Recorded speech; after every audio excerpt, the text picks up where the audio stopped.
बल सब कुछ लगा डाला, लेकिन भगवान को कहीं नहीं देख पाए। और राजा ने सुना था कि भगवान कंकड़ में भी है, करकड़ में भी है, घट घट में है, तन में है, मन में, लेकिन है कहाँ। राजा इस बात को सोच सोच करके परेशान हो रहा था। राजा ने कहा कि हमने तो सब जगह भगवान को ढूंढा, लेकिन भगवान मिले नहीं। अब ऐसा करता हूँ, अपने नगर में ढिढोरा पिटवा देता हूँ कि जो भगवान के देखे वो मुझको बताए कि भगवान कैसे दिखते हैं। राजा ने सारे नगर में ढिढोरा पिटवा दिया कि हमें भगवान को देखना है, जो भी भगवान को देखा है वो हमको भगवान के दिखाएगा तो उसे 100 सोने का मुद्राएं भेंट में दिया जाएगा। राजा ने ये कहकर के अपने गांव में ढिढोरा पिटवा दिया। बड़े बड़े साधु संत महात्मा आए, उन्होंने कहा कि भगवान यहाँ दिखते हैं, भगवान वहाँ दिखते हैं, भगवान ऐसे हैं, लेकिन राजा को किसी ने भगवान नहीं दिखा पाया। राजा ने कहा कि अगर मैं जब तक भगवान को नहीं देखूंगा तब तक मुझे विश्वास कैसे होगा। तो ओझा सोखक लगे जब लोग जाते हैं ना, तो ओझा कहते देखा भजन बाटे में जिन्नतवा आई बाटे।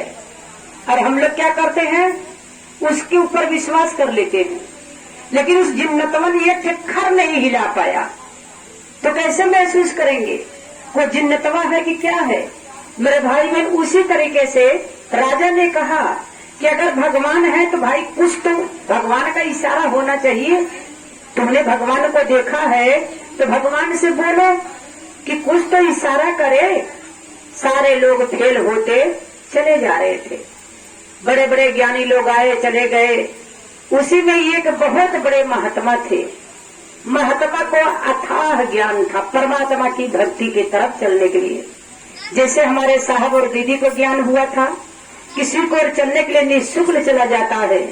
शिव की भक्ति करने के लिए मन की जरूरत है, मेरे भाई बहन, तन की जरूरत नहीं है। तो उसी तरीके से वह महात्मा जी भगवान के भक्ति में एकदम लीन थे।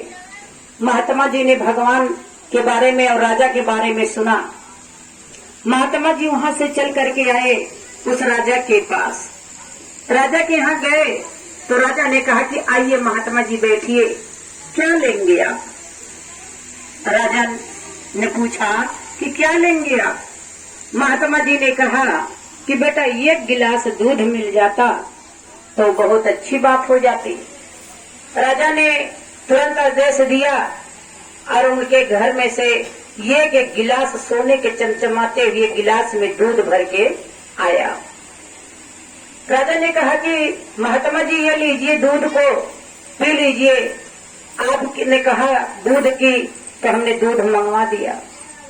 महात्मा जी ने उस गिलास के दूध को लेकर के ढूंढ रहे हैं, उसको निहार रहे हैं, ताक रहे हैं। राजा ने कहा कि महात्मा जी क्या निहार रहे हैं, क्या गिलास में ढूंढ रहे हैं। महात्मा ने कहा कि राजा साहब मैं ये ढूंढ रहा हूँ कि घी कहाँ चली गई। इसमें तो घी है ही नहीं, दूध के सिवा घी नहीं दिख रहा, घी कहाँ गया।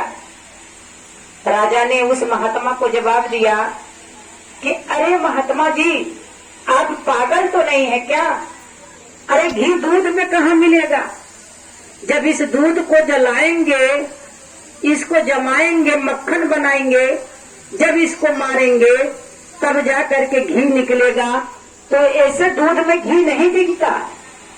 जब ये बात महात्मा से राजा ने बताया, कहा, महात्मा ने कहा कि राजा मैं पागल नहीं हूँ, पागल तो तू है, तू है कौन। राजा से महात्मा ने राजा से पूछा कि तू है कौन। राजा ने कहा कि इतना बड़ा राजा, इतनी बड़ी हस्ती आपके सामने खड़ी है, आपको नहीं दिख रहा है।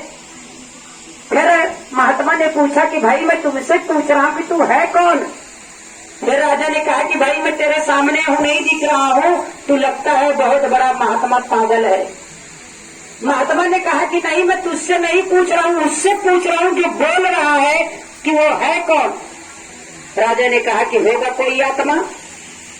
महात्मा ने कहा कि भाई जब तू इस दूध में घी नहीं ला सकता और तेरे अंदर जो बोल रहा तू उसको देख नहीं सकता, तो परमात्मा को कैसे देख सकते जो समस्त संसार को चला रहा है। अगर परमात्मा को कोई देख लिया होता तब ये धरती होता न ये आसमान होता।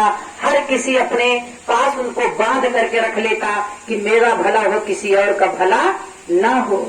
तो मेरे भाई बहन, परमात्मा की भक्ति निःशुल्क की जाती है। परमात्मा को अगर पाना है तो मन से पाइए। जो ये बोल रहा है जब ये नहीं दिखता, जैसे दूध में घी नहीं दिखता, उसी तरीके से भगवान नहीं दिखते, लेकिन कण कण में है भगवान, इसमें है। तभी आवाज चल रहा था। एक बार प्रेम से बोलिए उमापति महादेव की जय।